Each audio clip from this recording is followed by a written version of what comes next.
Hi friends, പുതിയൊരു വീഡിയോയിലേക്ക് എല്ലാവർക്കും സ്വാഗതം. അങ്ങനെ വേദ പോണില്ല എന്ന് കണ്ടപ്പോൾ നന്ദിനിക്ക് ഭയങ്കര കുശുമ്പാവാണ്. അങ്ങനെ വേദയുടെ അടുത്തേക്ക് നന്ദിനി വീണ്ടും ചെല്ലുന്നുണ്ട്. വീണ്ടും ചെന്നിട്ട് നന്ദിനി വേദന ചൊറിയാൻ തന്നെ ഓരോരോ കാര്യങ്ങൾ പറഞ്ഞുകൊണ്ടിരിക്കുകയാണ് കേട്ടോ. അപ്പോൾ വേദയാണെന്നുണ്ടെങ്കിൽ ഓരോ ആക്ടിംഗ് ഒക്കെ കാണിച്ച് നന്ദിനി രണ്ട് കവളത്തും ഇങ്ങനെ അടിക്കുന്നുണ്ട്. മാത്രമല്ല കൈ പിടിച്ച് തിരിച്ച് ബാക്കിലേക്ക് വെച്ചിട്ട് വായൊക്കെ പൊത്തി പിടിച്ചിട്ട് തിരിച്ച് നല്ല മറുപടിയൊക്കെ തന്നെ പറഞ്ഞു കൊടുക്കുന്നുണ്ട് കേട്ടോ. നന്ദിനിയാണെന്നുണ്ടെങ്കിൽ തോറ്റ് വേദന മുന്നിൽ നിന്ന് ഓടിപ്പോവുകയാണ്.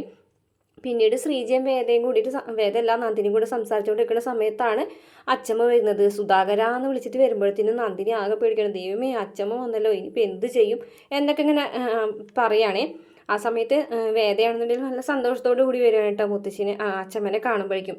അങ്ങനെ സുധാകരനെ വിളിച്ചിട്ട് പറയുകയാണ്, അല്ലെങ്കിൽ നീ പണ്ടേ ഒരു പേടിത്തൊണ്ടനാ സുധാകര, നീ ഇത്രയൊക്കെ ആയിട്ടും കേസ് കൊടുക്കാതിരിക്കുന്നത് എന്താണ്? കേസ് കൊടുക്കേണ്ടത് വാസവം MLA ഉണ്ടല്ലോ, അയാൾക്കെതിരെയാണ് കേസ് കൊടുക്കേണ്ടത്. ആ കേസ് കൊടുക്കേണ്ടത് വേദയാണ്. ഇത്രയൊക്കെ സംഭവങ്ങൾ ഉണ്ടായിട്ടും നിങ്ങളൊക്കെ ഒന്നും കേട്ടില്ല, അറിഞ്ഞില്ല, മിണ്ടിയില്ല എന്നൊക്കെ പറഞ്ഞ് ഞാനിട്ട് ഇവിടെ നിൽക്കുന്നതിന് നാണമില്ലേ നിങ്ങൾക്ക്?